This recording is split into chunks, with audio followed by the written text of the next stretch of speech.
These are a list of creepy things that children have said. Number 1. When my daughter was about 2 years old, we were driving over a bridge where a lot of people had taken their lives. In the most innocent voice, my daughter says, "They're all dead." Now, there was absolutely no way that my daughter would have known about any of this or anything to do with that subject. When I asked her to repeat herself, she never did. Number 2. When I was about 4 years old, I remember talking to Mr. Peterson anytime I would go to my grandmother's house. He looked like a hobo from the Great Depression and always carried a guitar where he would sing me the old-timey blues. He told me that he had died after falling off a train from being drunk on moonshine. I stopped seeing him when I was about 6 years old. Now fast forward 6 months ago when I happened to be at my grandmother's house and I pulled out my dad's old guitar and started to play. My little cousin comes up to me and says, "Mr. Peterson is so proud of you," and just walked away. I honestly don't know what to think. Number 3. My nephew had an issue where he was the only one that would see a little girl by the river that always wanted to play with him. There was a house right next door that had been destroyed by a flood. Due to this, a little girl had tragically died. I mentioned the story to one of my coworkers only to find out that the little girl had actually been her cousin. She stated that many other people have come forward saying that they have also seen the little girl playing by the river by herself. Can you tell a place has a dark past just by looking at it? I'm going to show you some photos and we're going to see. And this is a series, so follow along for more. So this is a pretty inconspicuous looking building, but it's actually on top of what used to be the Branch Davidian compound in Waco, Texas that burned down in 1993. For those of you that don't know, this is where the Branch Davidian cult led by David Koresh had a 51-day standoff with the ATF. It led to the deaths of 81 people, many of which were children, and the whole compound being burned down. And what's crazy is at the new location, you can actually see the foundation from the original building. And people walking around have even found charred bits of the original building on the ground. And this is what it looks like on the inside. Probably the most circulated piece of information about the Branch Davidians was how their leader, David, made it so that none of the husbands could sleep with their wives. He claimed that he was a prophet and took the burden of sex away from husbands, and so David was the only person that would sleep with the women. They also believed that the world was ending, and so you can see entrances to fallout shelters that they had built on the property. He and many others passed away in the fire, and in hindsight, the whole thing was a huge disaster.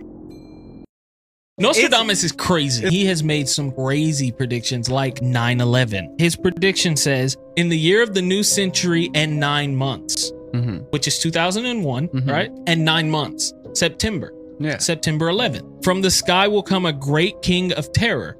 This is a plane. You got to think he's from the 1600s, right? If he's visioning this in his head, he's not going to know what a plane is. What is that? Right. You know? The sky will burn at 45 degrees. If you look up right now, the longitude and latitude of New York City, it is 40.5 degrees north. In the city of York, there will be a great collapse. 2 twin brothers torn apart by chaos. I don't believe in psychics for the most part, right? But then I'm like, how do I explain that? My mom is a type 1 diabetic, and one day she was acting extremely strange. She wasn't being very responsive, so I went to pick up her insulin to see if she would react, but she didn't. Panicked, I called my grandmother, who right away told me to put the phone down and dial for help. For whatever reason, I was so frightened and confused that I didn't. Instead, I told my little brother to run outside and see if he can find somebody who can help us. A few minutes later, my brother comes back in crying, saying that he couldn't find anyone.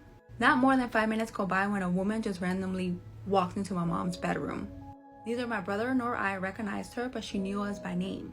She had a very soft-spoken and warm feeling about her. She told us to remain calm, that help would be on the way, and that she knew our mom.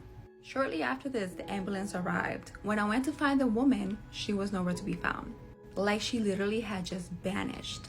Shortly after this, my mom came too, so I explained to her about this mysterious woman and told her what she looked like. Till this day, her reaction sent chills down my spine. My mom had absolutely no idea who this woman was, and we never saw her again.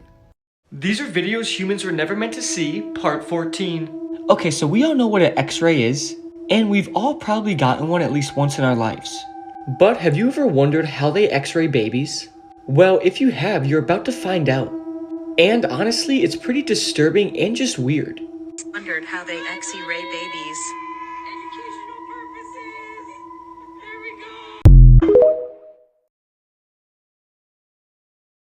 This is literally terrifying. This house is for sale in New York for just under $25,000. Now, obviously, from the outside, it's a little cluttered, but nothing too crazy popping out right now. Then we start getting into some of the bedrooms. Here's another. And then, do you see that? Do you see that? There's a literal well in the middle of the room. Is this a remake of Silence of the Lambs? I don't know what it's about, but I don't like it. It looks like it actually used to be a pretty decent house, just for comparison. I don't know if the well was in there at this time, but it's interesting to say the least. I'm gonna start a new series entitled Short but Creepy Story Times. This is story number 1. I fell asleep on my sofa after working an overnight shift when I started to feel my dog licking my hand and snuffing my ear. This would happen on a regular basis, being that when I would get home at 7 a.m., I would always put a kettle of tea to boil and fall asleep on the couch. Once the tea was ready, my dog would come and wake me up. You may think that this is completely normal, but on this occasion, this happened 4 months after my dog had passed away and I was completely home alone. Earth's Scariest Places, Part 48. This is Poveglia Island, located off of the coast of Venice, Italy. This place has an extremely dark history of plague, paranormal activity, torture, and death. During the bubonic plague, this place was used to quarantine victims. It's said that over 130,000 victims of the plague died on this island alone. After the plague subsided, this insane asylum opened up. They would send the mentally ill here to be tortured and experimented on. The stuff that was done to these patients was inhumane and disgusting. Today it remains completely abandoned, exactly the way it was, with hospital beds and medical equipment scattered all over the place. Apparently this place is extremely haunted and you can still hear the laughing and the screams of the mentally insane that died here. That's why this is one. Did you know that the beloved nursery rhyme The Muffin Man is based on a true and chilling story? The 1800s, Frederick Thomas Linwood, known as the Muffin Man, roamed the dark alleys of Drury Lane, luring innocent children with the promise of delicious muffins, but his intentions were far from innocent. He was in fact a notorious serial killer who kidnapped and murdered his young victims. Despite being the first documented serial killer in history, the legend of the Muffin Man lives on to this day, with parents singing the catchy tune to their children without realizing its dark origins. The rhyme was actually created as a warning to the children to be cautious of strangers and to stay safe on the dangerous streets of Drury Lane. This is story number 2 of my short and sweet story times. When I was about 5 years old, I woke up from my sleep and saw a man sitting at the foot of my bed. I wasn't afraid though. The whole experience was very calming. He sat there for what seemed like about 10 minutes, when out of nowhere, he was just gone. A few days later, I found out that my dad had been killed in Europe. My parents had separated when I was a baby, so I didn't have much memory of my dad. After my dad passed away, my mom pulled out an old photo of my dad, and it was confirmed that he was the man sitting at the foot of my bed.